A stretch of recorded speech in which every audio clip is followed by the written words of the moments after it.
Halo pemirsa, kembali lagi bersama saya Sandirio Kohati dalam acara The Icon. Pada episode kali ini begitu spesial. Kenapa? Karena kita diizinkan untuk hadir langsung ke kantor narasumber kita. Siapa beliau? Beliau pernah menjabat sebagai Panglima TNI dan sekarang dipercaya untuk menjadi Kepala Staf Presiden. Mari kita sambut Pak Jenderal Purnawirawan Muldoko. Halo Pak, ya, sehat selalu Pak. Ya. Terima kasih Pak udah diundang ke kantor Bapak. Ya, biar lebih dekat ya, biar lebih tahu. Terima kasih Pak. Pada saat ini kami dari Politika News ingin berdiskusi kecil-kecilan Pak, santai dengan Bapak. Karena Bapak merupakan tokoh inspirasi dari masyarakat Indonesia Pak. Pertama saya ingin bertanya Pak, masyarakat Indonesia tahu Bapak merupakan pernah menjabat sebagai Panglima TNI dan sekarang dipercaya untuk menjadi Kepala Staf Presiden. Apakah hal itu semua langsung terjadi begitu saja Pak? Misalnya Bapak memang ada darah Bapak jenderal atau apapun semua, atau masa kecil Bapak seperti apa mungkin Pak? Iya. Sebenarnya saya sudah banyak memberikan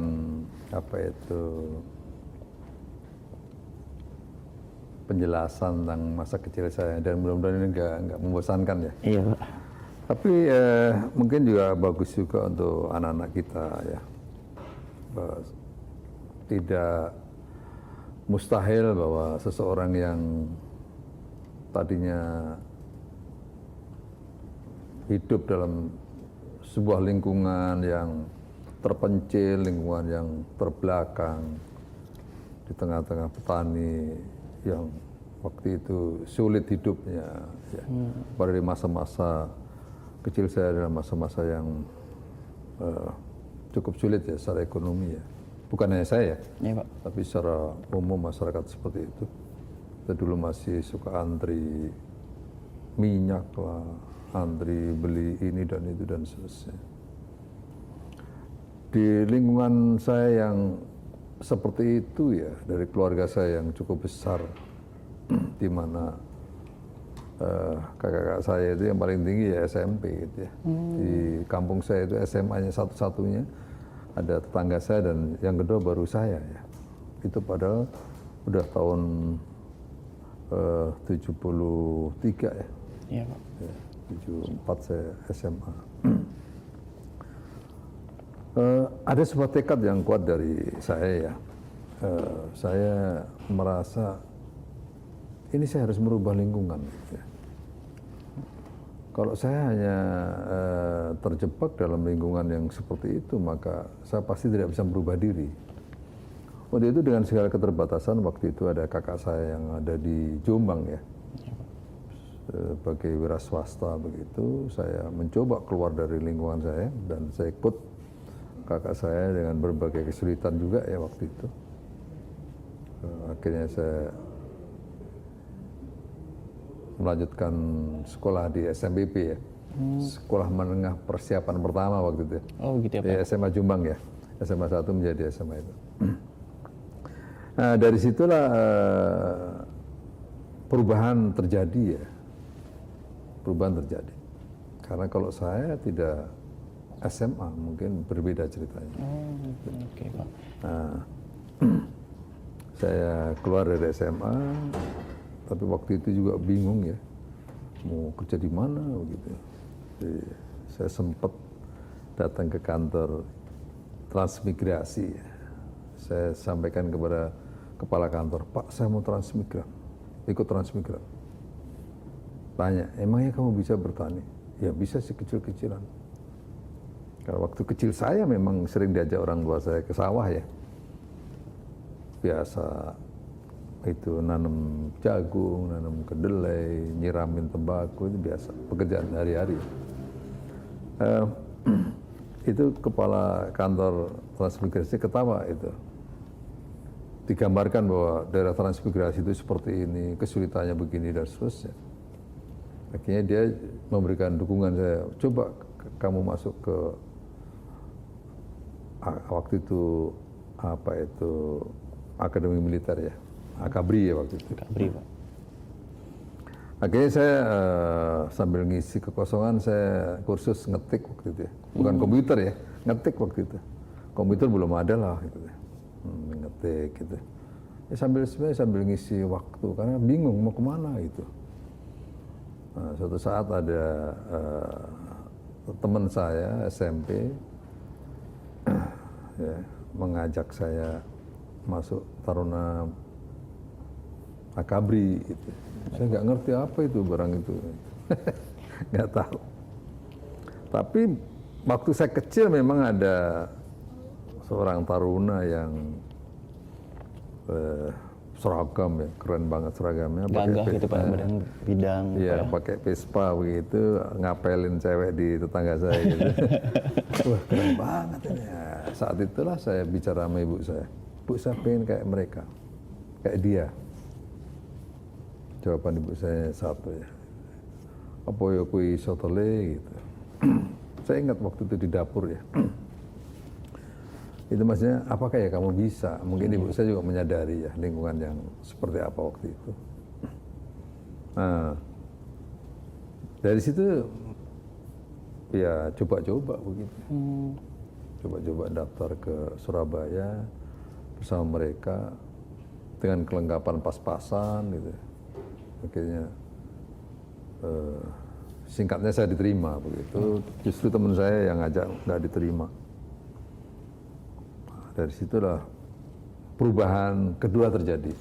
Perubahan pertama saya keluar dari desa, perubahan kedua saya bisa diterima di Taruna. Taruna Pak. Itu ya.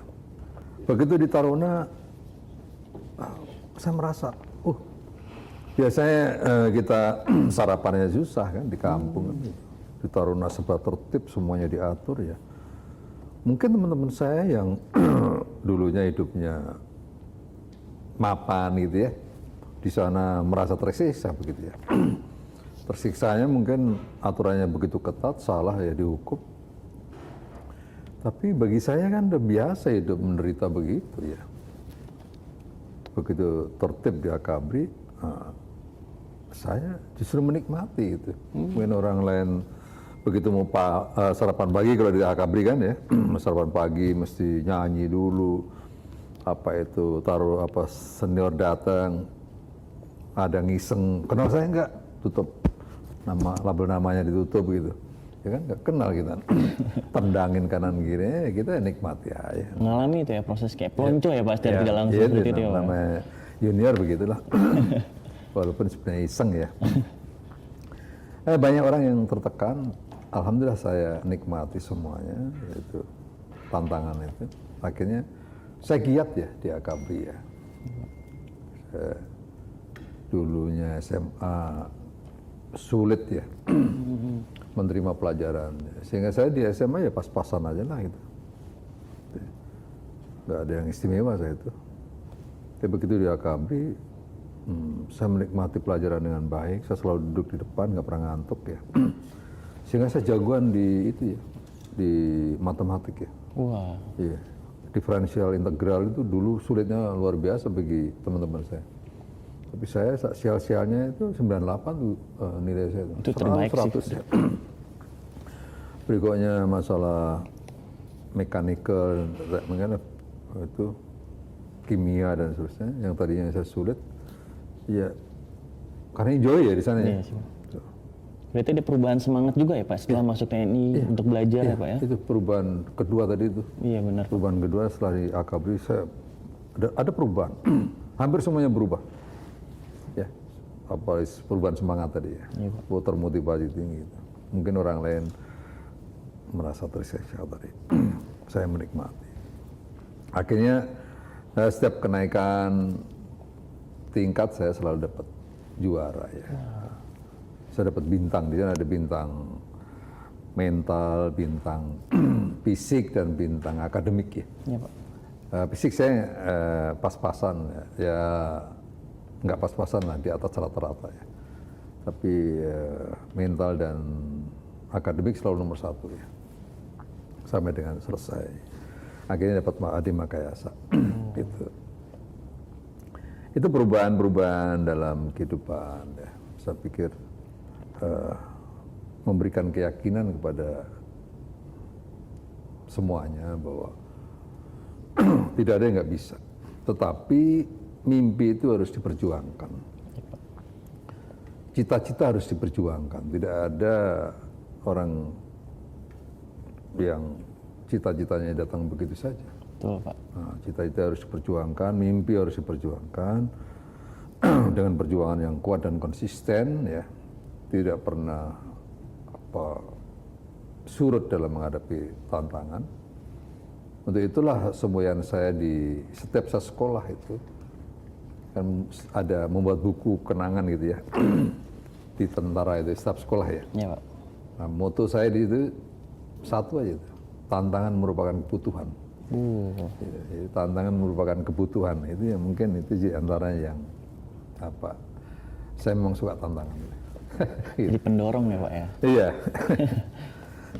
Ya, Silakan. Pak, lalu dengan setiap perubahan proses kehidupan Bapak yang menjadi lebih baik, ada nggak Pak, maksudnya tokoh atau dari keluarga yang membuat Bapak bisa melakukan perubahan selain diri Bapak sendiri gitu, Pak?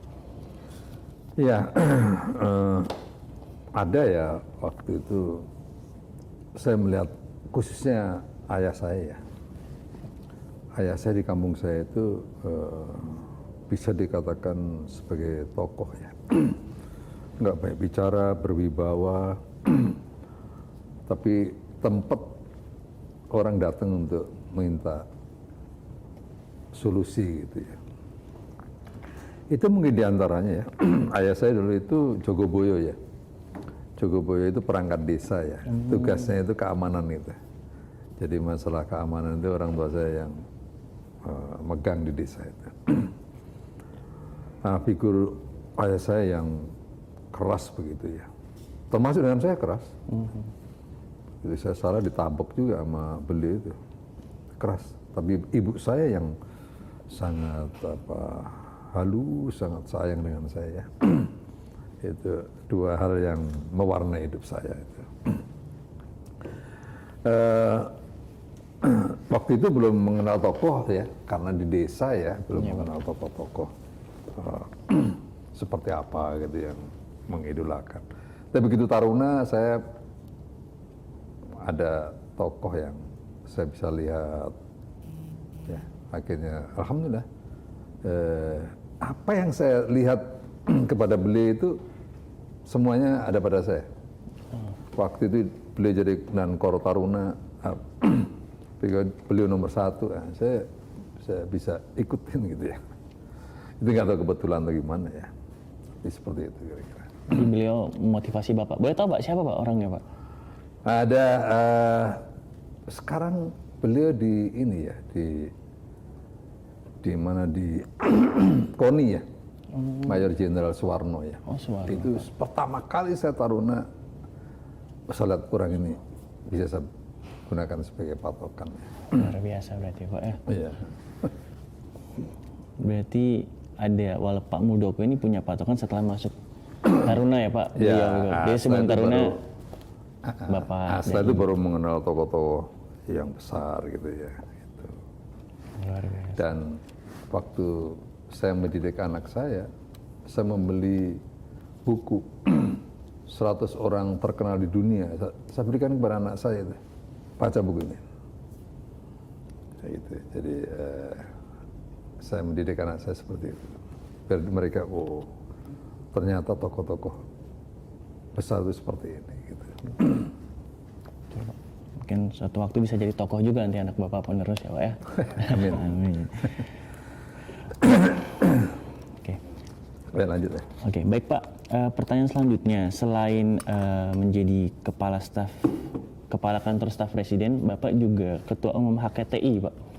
Dan itu terkait ketahanan pangan Indonesia. Mungkin Bapak bisa menjelaskan atau memberi info bahwa ketahanan pangan di Indonesia ini sekarang seperti apa Pak? Jadi begini ya, sebenarnya masih inline waktu menjadi Panglima TNI ya. Karena kalau kita melihat konsep strategis kita di dalam bertahan ya, itu pendekatannya kompartemenisasi, kompartemen strategis, di mana mengartikan bahwa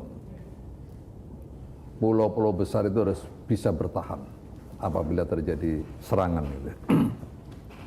apabila terjadi invasi.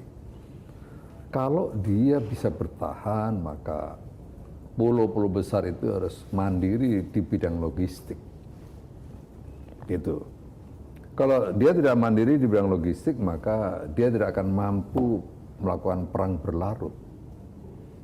Itu dasar pemikirannya seperti itu. Nah, kan kita bisa mapping di manakah pulau-pulau yang bisa mandiri secara logistik. Gitu ya. Mungkin Pulau Jawa pasti, Pulau Sumatera iya. Berikutnya Sulawesi ya cukup ya. Sulawesi Selatan oke. Ya. Kendari agak sedikit kurang. Berikutnya Kalimantan kurang. Ya. Nah, Papua kurang. Ambon, Maluku dan seterusnya. Sementara ini masih belum. Melihat konfigurasi seperti itu, maka begitu saya pensiun dari tentara dan saya diberi kepercayaan untuk membawa HKTI, maka saya terima itu. Karena pemikiran-pemikiran strategis itu perlu kita aktualisasikan dalam program ketahanan pangan. Bahkan bukan hanya ketahanan pangan, ya kedaulatan pangan begitu. Agar apa? Agar semua pulau-pulau besar itu punya kemandirian di bidang pangan. Karena begitu perang terjadi, maka akan terjadi pertempuran laut, pertempuran udara, dan akan memutus jalur logistik. Yeah. Kalau jalur logistik terputus, maka bisa dipastikan kita tidak mampu menjalankan pertempuran jangka panjang. Nah itu kira-kira inline-nya ya antara Panglima TNI dengan HKTI. Gitu. Oh, berarti ada berkelanjutan nih sebenarnya Pak proses dari untuk ketahanan pangan ini. Ada kelanjutan itu ya, secara konsep ya. Oke, baik Pak. Lalu Pak, kalau menurut Bapak sendiri, apakah Indonesia sudah cukup bisa bersaing Pak terkait pangan dengan negara-negara tetangga atau negara lainnya Pak? Iya, sebenarnya kita dianugerahi oleh Yang Maha Kuasa sebagai negara tropis ya. Kita punya musim yang kondisi yang cukup berkelanjutan ya. Tetapi kita juga punya kelemahan karena ada tanaman-tanaman yang memang bisa ditanam di subtropis. Seperti kedelai itu cukup bagus di subtropis. Ya. Kita masih impor cukup besar. Berikutnya bawang putih juga daerah-daerah subtropis lebih bagus ya. Karena dia punya dingin ya. Kalau di kita di atas ketinggian 1200 itu tidak semua tempat bagus. Tapi kita sebenarnya juga bisa pelan-pelan pasti ya mengurangi import itu. Karena memang kita masih import ya. Kita masih import gula, kita masih import garam, kita masih import sebagian jagung untuk industri, kita masih import kedelai. Itu beras masih tapi sangat cukup kecil ya. Nah, kita sebenarnya bisa. Kita punya keunggulan ya, buah-buah tropis ya, yang tidak dimiliki oleh negara-negara lain. Kita punya keunggulan di bidang apokat, kita punya manggis, kita punya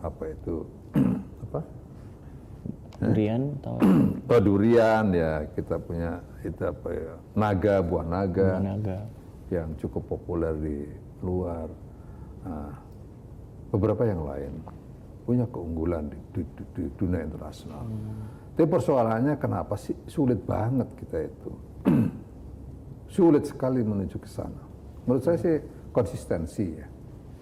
Konsistensi.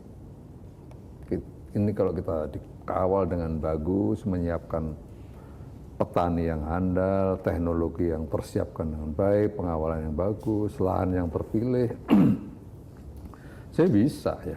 Karena semuanya itu berkaitan dengan sustainabilitas. Ya, keberlangsungan sebuah produk itu diperlukan. Kalau kita hanya selalu mengandalkan musim ya susah gitu. Tapi kan semuanya secara teknologi bisa kok dicarikan solusi. Gitu. Terus Pak, menurut pandangan Bapak terkait pertanian Indonesia ini sudah mulai modern atau kita masih sama seperti dulu Pak? kita masih semi modern. Semi modern. Pak. Ya, di luar itu sudah persoalan teknologi pertanian udah 4.0 ya. Semua dikendalikan by digital. Ya. Lebih ke sana. Kita masih semi modern. Kita sudah mulai menggunakan perlengkapan pertanian, mulai tanam, panen, ya, pupuk mungkin udah mulai pakai drone, tapi semuanya masih dalam skala yang cukup rendah ya dibandingkan dengan dunia luar gitu. Untuk itulah pemikiran Pak Presiden, apa yang dipikirkan oleh beliau, gitu. Mungkin itu nanti bagian pembahasan berikutnya, tapi bisa saya gambarkan begini. Presiden itu kadang-kadang saya bisa bukan kadang-kadang, saya bisa merasakan apa yang dipikirkan oleh beliau ya. Ini negara agraris, tanahnya masih ada yang luas, di luar Jawa ya tentunya ya. Tapi kenapa kita masih import? Kenapa petani kita masih miskin? Berikutnya kenapa kita masih bekerja cara-cara tradisional mendekati semi modern atau semi industrial gitu. Bapak Jokowi itu ingin merubah ya, ingin merubah bagaimana pertanian itu ada perubahan yang signifikan ya.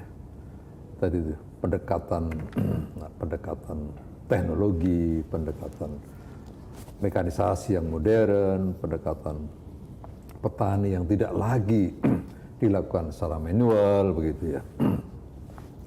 Dan ini sudah mulai di develop ya di Kalimantan Tengah ya. Tetapi juga memang saya sendiri sudah melihat ke lapangan masih ada persoalan yang perlu dibenahi ke depan ya. Karena manajemen air juga perlu penanganan yang yang lebih, karena memang tidak mudah ya. Dalam sebuah tanah yang flat, persoalan utama adalah manajemen air. Begitu airnya berlebih, maka itu menjadi tidak mudah untuk ditangani. Tapi manajemen air memang sekarang sedang disiapkan. Begitu. Yang kedua yang dipikirkan oleh Pak Jokowi adalah Pak Presiden adalah bagaimana melakukan korporasi bagi para petani. Itu. Petani jangan bekerja sendiri-sendiri, dibiarkan bekerja sendiri-sendiri begitu.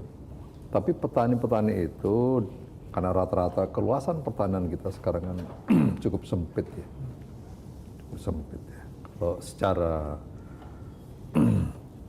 secara nasional BPS kita itu antara 0,3 0,5 ya petani kita.